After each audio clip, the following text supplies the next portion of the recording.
My own mother poisoned me in my house just so she could marry my husband. She thought my death gave her victory, but on the very night of her wedding, when she wore the veil and called herself his wife, my ghost arose in anger, and from that night, she never knew peace again. My mother's visit to my home was supposed to be a blessing. She came smiling, carrying bags of food and gifts, pretending to be the loving mother I had always known. My husband welcomed her warmly, and I, her daughter, felt nothing but joy to have her around. But soon, I began to notice the little things. The way her eyes followed my husband when he walked into the room. The way she laughed too hard at his jokes, the way she touched his shoulder lightly, pretending it was motherly affection.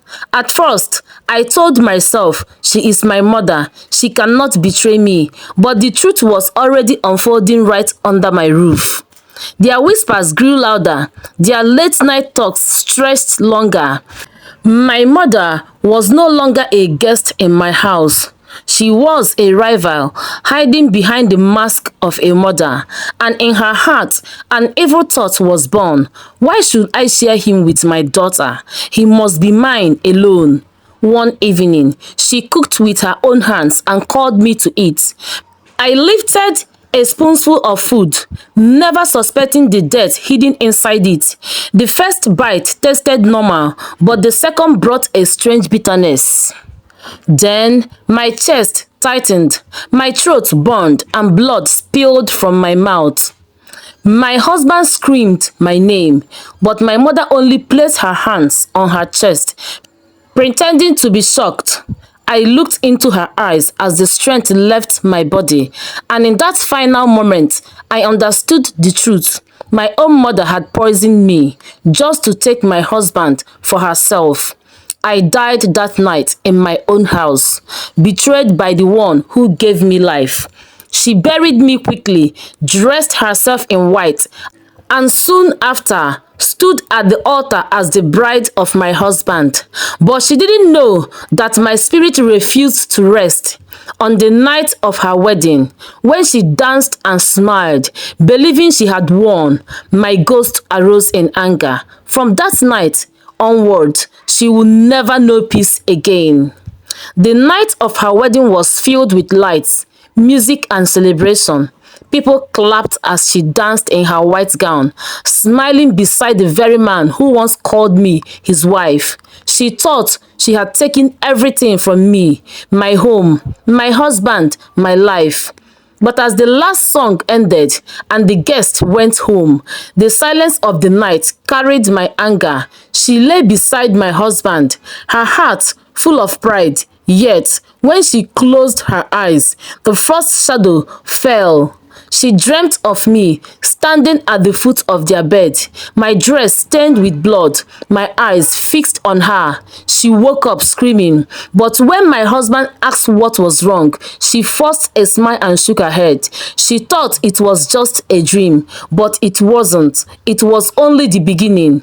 From that night, I never left her. Each time she touched my husband, my shadow appeared in the mirror. When she cooked in the kitchen, she heard my voice whispering her name. At midnight, she would wake to the sound of footsteps pacing the hall. Even when the doors were locked and the windows shut, her laughter faded, her beauty dimmed. Fear became her only compassion. She stopped eating because every bite reminded her of the poison she fed me. She stopped sleeping because every dream was haunted by my face, pale and broken, staring back at her. My husband noticed the change. He asked her many times, "What troubles you?" But how could she tell him the truth? How could she confess that she murdered his wife, her own daughter, just to steal him?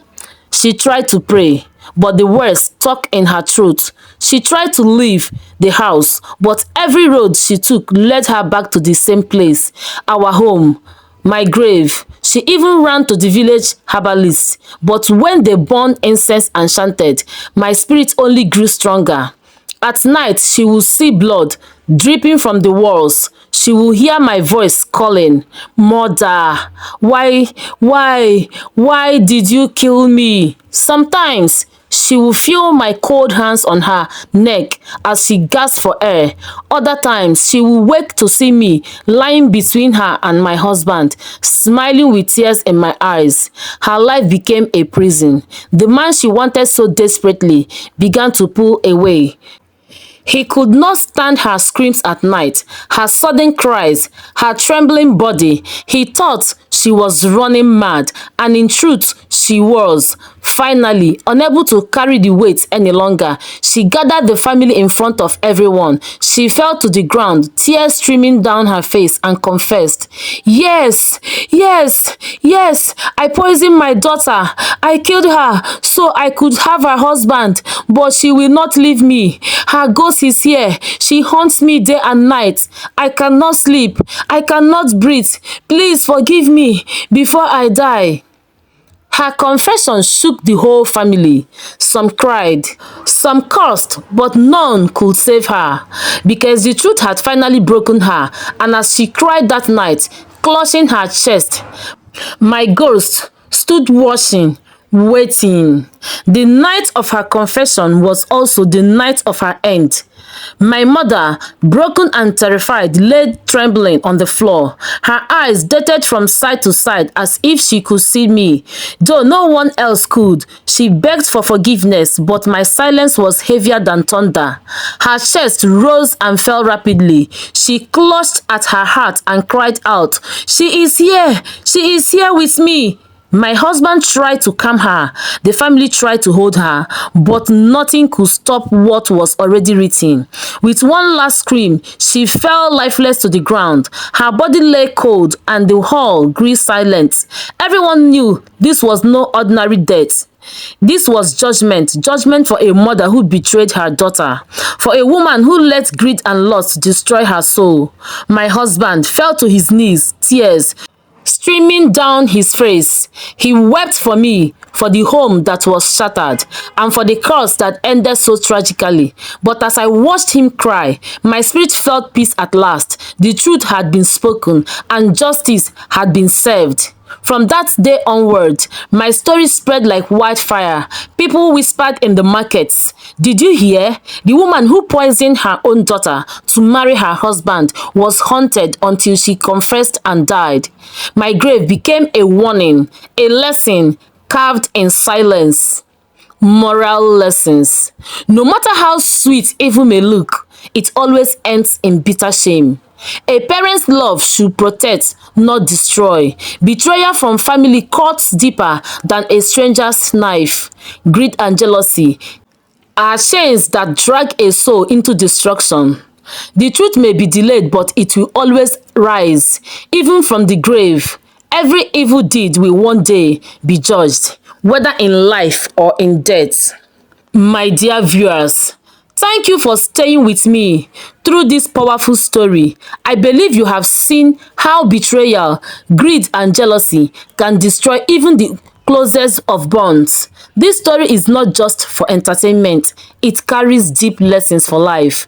Please, my beloved viewers, if this story touched you, do not leave without showing love and support. Hit that subscribe button, turn on the notification bell, and stay connected with me on this channel. Together, let's keep sharing these life-changing stories, full of lessons and drama that open our eyes and touch our hearts. Your support means everything. Stay with me, stay blessed, and let's continue this journey of powerful stories together.